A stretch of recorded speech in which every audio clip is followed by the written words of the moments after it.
No one is more in her own element on the campaign trail or on Twitter than Donald Trump, and perhaps no candidate has more fun on either, too.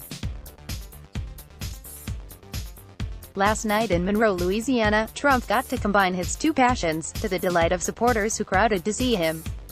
Trump did a little dramatic reading of whistleblower attorney Mark Zaid's tweets from 2017 calling for a coup, and then lashed out at the media for good measure, via Twitchy, https://twitter.com/PolishPatriots/1192260665467179008 Zaid single quote S an activist lawyer.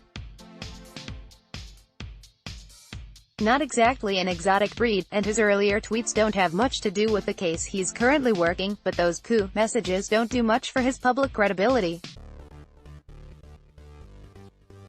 That might be an object lesson to other attorneys, and pretty much everyone else, that venting on social media might be emotionally satisfying in the moment but could look rather foolish in retrospect. Although, perhaps it was good for business. Maybe the whistleblower chose Zaid because of his 2017 cheering for a coup d'etat. And if that's the case, what does that say about the whistleblower?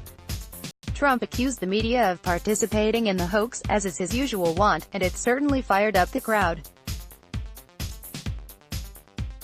The media seems to think this is a good business model too, because this morning the Washington Post is promoting a Dana Milbank column with the headline, "Are Bill Taylor's Notebooks Trump's Nixon Tapes? President Richard Nixon was undone by his secret White House tapes."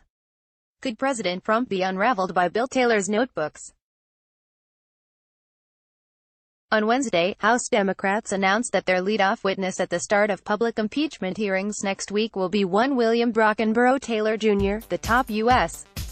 diplomat in Ukraine. At the same time, the House Intelligence Committee revealed why Democrats believe Taylor will be a formidable witness. He has a nearly hour-by-hour account of developments in the Ukraine scandal.